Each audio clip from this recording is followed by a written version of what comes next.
Good morning, everyone. I'm Dave. Welcome back to the wee hours where I suffer from periodic bouts of insomnia and play games to pass the time. We are back with Steve Jackson and Ian Livingstone's fighting fantasy Warlock of Firetop Mountain with a surprisingly good episode last time. We found the Eye of the Cyclops, and we got past Zagor's portrait by showing him the Eye of the Cyclops. So we know he's kind of weak to that. So we have no option now after resting but to head northwards. We're good on all our stats. Everything is going surprisingly well so far. Before long, you arrive at another junction branching off to the east and the west. All right, 6 of one, half dozen of the other. Let's just head east. And what are we going to find over here? Well, there's a chest. Such a beautiful statue. Did the orcs not want that in their barracks? Okay. Take a closer look at the altar. Well, there's a lot to do here. We can search through the pile of objects. We can throw 5 gold pieces on the altar. We can sit on the altar. We can place our weapon on the altar. Or we can return to the junction. Okay. Well, you know what? How much gold do we have? We've been accumulating a fair bit of gold at this point, and that is totally not what I wanted to do. I actually wanted to look at our inventory. Yeah, we got 49 gold. And, you know, there's no vendors that I've come across, so let's throw some money on the altar and see if that does anything. You scatter 5 gold pieces onto the altar as an offering, then something strange happens. The gold pieces transform into silver.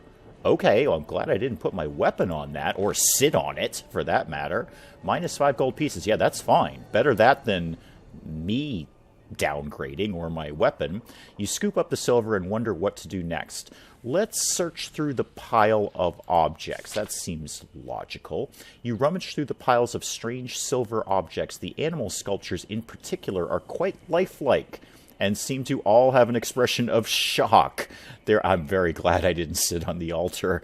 There are goblets, daggers, cutlery, belt buckles, and a random assortment of other objects. There appears to be a silver crucifix buried within the pile of objects. You decide to take it. Yeah, that sounds very, very handy. We've picked up all sorts of things versus vampires. I just got a feel we're coming across a vampire at some point. We've got a bow with silver arrows, we've got a stake, and now we have a crucifix. Yeah, we're finding a vampire at some point. All right, well, we're not going to throw 5 gold pieces on the altar. We're definitely not placing our weapon on the altar, and we are 100% not sitting on the altar. So let's return to the junction. It seems whatever you put on the altar is transformed to silver, and I would prefer that was not me. Let's head west. Let's hop along and open the door. At the top, you find yet another wooden door, this time a small one with a carved bone handle. You listen but hear nothing coming from inside. All right, well, what's in here? Ooh, kind of moving into a new area here. You try the handle and the door opens into a room with a sandy floor. You can hear the sound of fast-flowing water. In one corner of the room is a pile of rubble, mainly stones and dust, but there are also 2 odd-shaped pieces of wood and a length of rope. Okay, a door in the north wall leads on. Well, let's examine everything first of all. Both pieces of wood are Y-shaped and smooth, as if washed up from a river.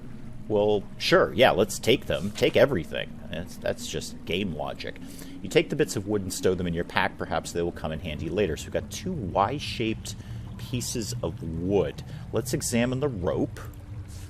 Pick up the rope. It looks normal. In fact, it looks as if it might be quite useful. You open your pack to put it in. Uh-oh. Suddenly it comes alive in your fingers, snakes quickly up your arms, and attempts to wrap itself around your neck. Oh dear, the rope is not rope. Yeah, let's test our luck. Come on, luck. Come on, please, please, please, please, please, please. 5, yes. You cut the rope with your weapon. Alrighty, whew. As the rope tightens around you, you squirm and struggle to reach for your weapon. Quickly but carefully, you slice the rope and it falls to the ground. Still twitching as though alive, the enchanted rope is finally disposed of.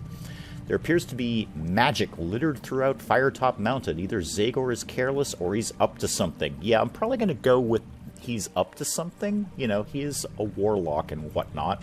Let's leave through the north door. Oh, this is a very cool-looking area. The passage leads you northwards. The rocky floor becomes sandy until eventually you're walking on coarse sand. You notice the passage is widening ahead, and you can hear a flowing river. I've heard about this river. Who knows what lives in it? Yes, that is a concern, actually. You continue until you find yourself in a large cabin through which a river flows. Head towards the river bank. You are on the south bank of an underground river facing across its black depths. There appear to be 4 ways of crossing. Indeed there are. And what does that say there? Ferry service, 2 gold pieces. All right. To your left, oh, it says it right there. To your left, a rusted bell bears the sign "Ferry Service, 2 gold pieces. Please ring." There is also a small raft in front of you on the bank with a long stick resting beside it, which you can use to punt across the river. A rickety old bridge also crosses the water to your right. It winds its way into the darkness of the cavern. Not sure who would use a ferry down here, but maybe that's my best option. I'm not sure I trust that bridge. I'm not sure I do either. And I think you're right. I think the ferry is the safest option because everything else just sounds terrible. I feel if I go across on the raft, something's just going to completely try and murder me. I mean, they're just not putting a ferry here if the ferry is not necessary. So yeah, we're going to ring the bell. The bell gives you a dull clang, and after a few moments out of the darkness, you see a withered old man rowing a small boat. He rows slowly across to you, moors the boat, and limps towards you. Yes, let's speak to the ferryman. Let's be perfectly polite about this. The ferryman asks for 3 gold pieces. When you protest at the price, he mumbles some flimsy excuse about inflation. He begins to get angry at your protestations. Yeah, sure. You know what? We've got the money. Take the money, dude. If it just gets me across the river safely, and apparently it did, thank you, then yeah, that was worth the extra gold piece. No question. We've got the money. It's totally fine. He calms down, takes the gold, and rows you across to the north bank. I absolutely feel that was the best way we got through that. Yes, -3 gold pieces is totally okay for that. After mooring the boat, he ambles out down a passageway. Get off the boat. You are now standing on the north bank in the large underground cavern. The most striking thing is a massive structure to the north, built into the cave wall itself. It emanates a feeling of dread as it looms over the riverbank. To the right of the huge structure is a smaller but still imposing building in the cave wall. Directly to the east is a wooden building near the bridge. Half-finished wooden boats lie nearby as though in progress. Let's explore the shack, although I feel that might be the ferryman's shack. Maybe he lives there? But let's take the less imposing building first. So what is in the shack? You walk across the sandy riverbank leading to the nearby shack. There's a door leading into the shack which seems to be unlocked. Sure, let's go through the door. You're in a small, foul-smelling room. You notice 2 doors, one to the west and one behind you to the south. The furniture of the room is sparse and has been made mostly from bits of old boats. There appears to be nothing of value in the room. An old man in ragged clothes is slumped asleep, that's a tricky phrase to say, on a bench made from half a rowing boat, snoring loudly. Why, yes you are, and you have a very vicious-looking dog next to you, too. I don't want to fight the dog. Next to him is, and in fact it is, a vicious-looking brown dog. I called that one, with red eyes and black teeth, which you have awoken and is now eyeing you suspiciously. A deep growl is coming from its throat. You can bang on the door behind you to wake the old man, leap across the room to cut down the dog, drink a potion of invisibility, or quietly exit. Let's just wake this guy up and see what happens. The old man's eyes flutter open. He sees you and grabs for a half-oar lying by his bench. You tell him you mean him no harm, but he remains on guard and eyes you cautiously. Although he looks harmless enough, his dog could be dangerous. The man's boots are undone. Okay. You can rush the dog. I don't want to get into combat if I can avoid it. Ask the man questions about the mountain or tell him his boots are undone. Let's go for the comedy of, hey, dude, your boots are undone. The old man thanks you and rather sheepishly ties up his boots. You explain that you mean no harm, and he calms down, calling off his dog. Oh, good. Okay. And made you look is the achievement. That's clever. That's funny. This area is the only passageway through to the inner chambers. Some years ago, the river swelled after a particularly severe spring thaw and cut off supplies from the outside world. All the area's inhabitants starved to death, but the master, realizing he needed defenses against the outside world, put a curse on the area. The last remaining creatures became the undead and now guard the passageways through. He starts to inquire about you. Tell him you're on a quest, thank him for the chat and leave through the south door, or try to grab the keys and go for the nearest door. Well, this guy's been okay to us so far. Let's be honest with him. We're on a quest. When you begin talking, he becomes angry and bids you begone. He'll have nothing to do with adventurers. His dog senses his anger and snarls menacingly. All right, yeah, let's just thank you very much, and exit through the south door. Sorry to bother you, dude. Backing away from the dog, you reach the door and slip out through it. You return to the north bank of the river. So, huge structure to the north, the slightly smaller structure to the northeast, or the wooden building near the pier. Is that not the one we're at? Let's check that one out. I want to kind of cover the beach before we go into either of these main structures. You head towards the wooden building. The only means of entry appears to be a solid-looking wooden door. A sign above the door reads Boathouse. The door is firmly locked, but a small barred window allows you to look inside. You can see a number of skeletons working on a boat of some sort. Yep, those are skeletons working on a boat. They absolutely are. They move in a series of quick, jerky actions, rather insect-like. I don't have the boathouse key. Oh, I wonder if the guy with the dog had the boathouse key. Try to break. I don't really just want to get into a random fight with some skeletons, but what if there's something good in there? Let's try to break the door down. There's no way you're going to charge the door down. It's 4 inches of solid oak. Wow, that is a thick, solid oak door. Bruise your arm at the attempt. Oh, -1 skill. That was a bad choice. You can only get through the door if you have the boathouse key. Well, back to the riverbank then. That didn't really work out. There's probably something super important in there, too. You return to the riverbank. Off in the distance are the imposing structures. Okay, north or northeast? Let's go to the northeast. Let's go to the slightly smaller one. And then hopefully we'll have a chance to come back to the other one. You follow the faint sandy path leading to an imposing building in the cave wall. While not as large as the building to the north, it is nonetheless magnificently grand. It towers above you, and you cannot help but wonder how on Titan the thing was built. At the top of the steps is a heavy stone door that seems very solid. Well, let's try and open the door. See if it's open. Apparently it is. Heaving open the door, it grinds against the floor in protest. Entering, you find yourself in an opulently decorated room. You are overwhelmed by the sight of thousands upon thousands of bottles lining the shelves of the room. Fine carved furniture is placed strategically about the chamber. Oh, you don't look friendly at all. You look super cool, but you look like you could totally murder me, lady. And I don't like the look of your little statues down there either. I have a feeling those are probably going to come to life. Waiting for you inside is a tall woman wearing a long dark gown and a spiked crown. Welcome, Alexandra of Blacksand. I am Oriana, the Keeper of Souls. You don't know me, or maybe you do. I can never remember, but rest assured your player does. I do? Do I? Okay. Do not be alarmed. I'm here to help you. I don't trust that. All right. Wow, we got a lot going on here. Ask about the domain of the dead. Purchase something from the Soul Keeper. Oh, so she is in fact a vendor. All right, we do have a use for this gold. Sell something to the Soul Keeper. Inquire about the Warlock's treasure. Or bid the Soul Keeper goodbye. Well, let's ask about the domain of the dead. What can you tell me about the domain of the dead, you ask the Soul Keeper. She pauses for a moment, but her face remains expressionless and without emotion. A place cursed by Zagor, created to provide an army of restless souls, each of which will endlessly guard his inner sanctum. I find it to be a useful location to be near, considering my line of work. However, I am not without my own protection. Many so-called heroes have become nothing more than tortured spirits to guard the Warlock's treasure. I would advise you to be prepared. All right, well, what do you have for sale? Provisions. Okay, good. Maze jumper. Ooh, that sounds really handy. So, potions, that's fine. Potion of fire protection.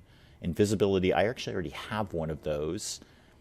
I don't really think I need any of that. Is there anything I want to sell to her? No, I want to keep all of that. Map of Darkwood Forest. When did I get a map of Darkwood Forest? Are we going back to Forest of Doom? Because that was like my first fighting fantasy that I did, and I failed miserably. I got killed by a wyvern. Let's talk about something else. Let's talk about anything but Forest of Doom. Okay, how about the Warlock's treasure? What do you got going on with that? Zagor is rumored to have a hoard of treasure. Do you know anything about it? You ask Oriana. She raises an eyebrow quizzically and then answers. Ah, yes, of course, the Warlock guards his treasure well. It is kept under lock and key within a magical treasure chest. He never keeps the 3 keys with him, instead choosing a cast a spell on them. Each key is securely guarded and changes position within the mountain each time someone enters. The more keys used to open the chest, the greater the reward within. Huh, interesting. Do I have any of those keys? Let me just look at... No, not purchase. I actually want to...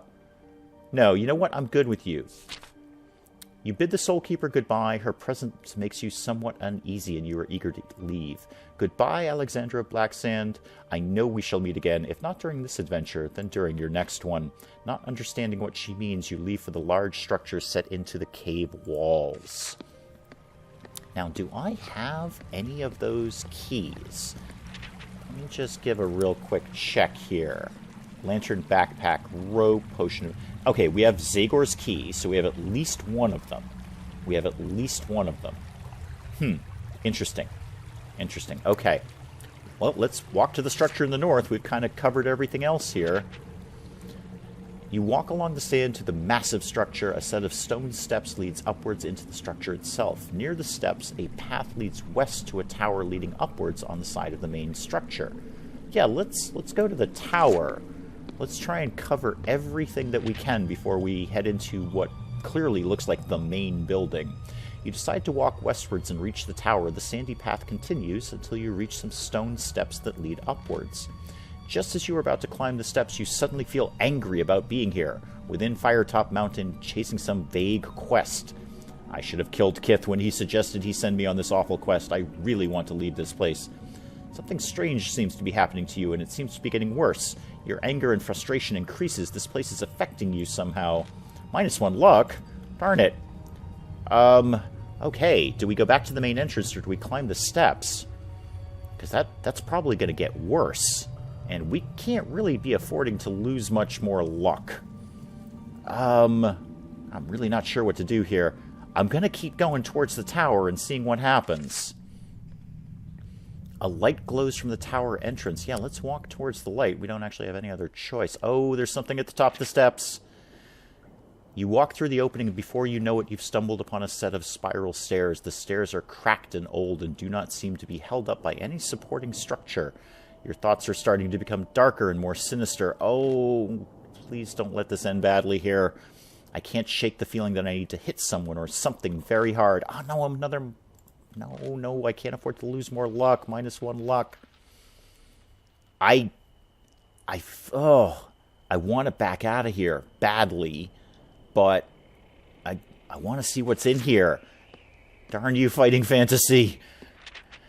You climb the stairs, which seem to go on forever. Step by step, you climb further up the dank tower until you reach an alcove where you catch your breath. Suddenly, a raspy voice makes you jump in shock. Hello there, kind stranger. Do you have a moment to spare for a hungry beggar? Any kind of food will do. The gaunt, tired man with sunken eyes and scraggly hair is staring at you expectingly. Pathetic creature should die. What am I thinking? Must control my thoughts. Test my luck, which is not very good right now. Oh, this is going to go badly. Oh, come on. No, we totally failed with that. Refuse to give anything. You shake your head and refuse. The beggar is clearly upset. He begins to growl in anger, and something about him seems strange.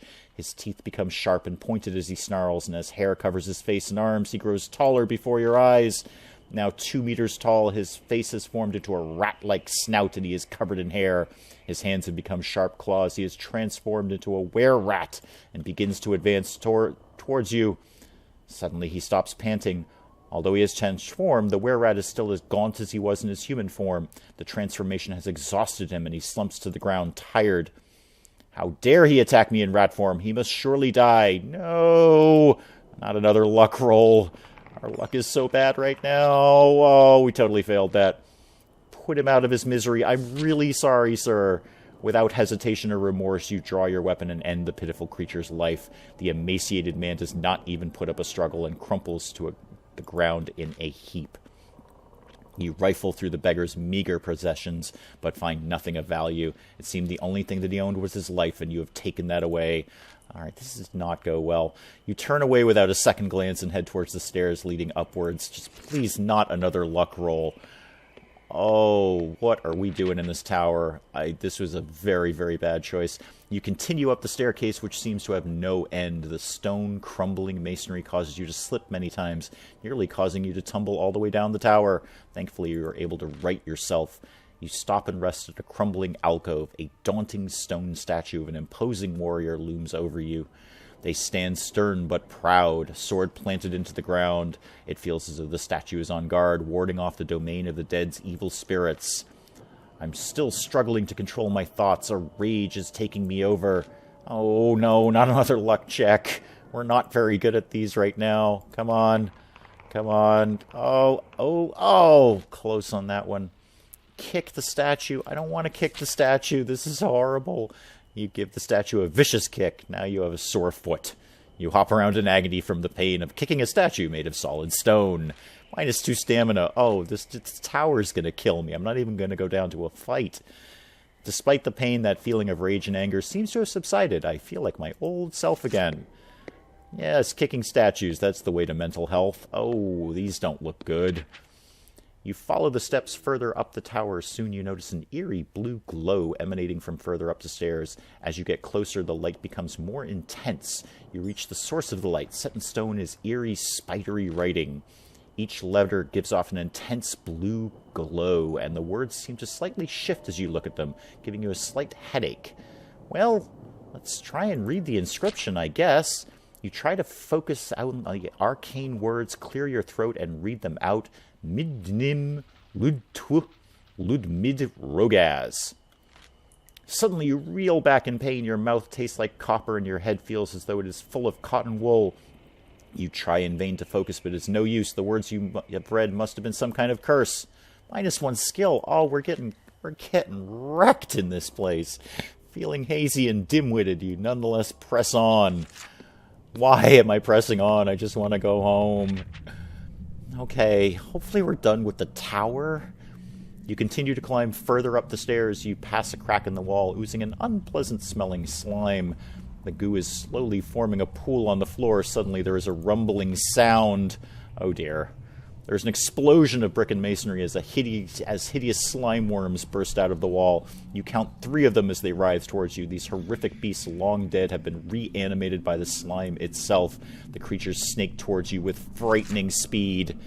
Oh, this can't... I mean, we're down on luck. We're down on skill. That tower just wrecked us. Okay, let's do... Well, let's just start with something simple like a quick jab. Okay, good. Oh, and there's poison. There's poison issues. Alright, piercing strike. At least they're all bunched up. That's something at least. At least they're all bunched up. You're going to try and go there, but I'm not sure you're going to be able to do that. I need to move, so... Yeah, let's just move here. Oh! How can you hit me like that? That's a weird diagonal to be doing. Let's go here. Okay, good. That was at least I missed something there. I got nothing to do. Let's just try and attack. No. Oh, lordy. Okay.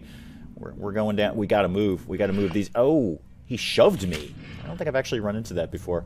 Let's do an attack here. One of these 2 guys will move here. There we go. All right. Oh, our stamina is really, really bad right now. This could be the end of it right here. This could absolutely be the end of it right here. Let's attack here. Okay. Wow. How about an attack here? Clashing. Come on. Oh! This could be the end of Warlock of Firetop Mountain right here. This could be it. Sure. Quick jab. Okay, good. How about just a basic attack? Yes. One more. Come on, one more hit. Oh, no! Okay, are you going to go here or here? I really can't afford to miss. Ah, I missed. Please. Oh, no, clashing. All right, come on. Really good roll. That was not a good roll. I am dead. That was that. Oh dear, it looks like the mountain has claimed yet another victim. Oh, we got so far in this, though. We got so far. Oh, hang on. Would you like to use a resurrection stone and return Alexander of the Black Sand to the last resting bench you encountered?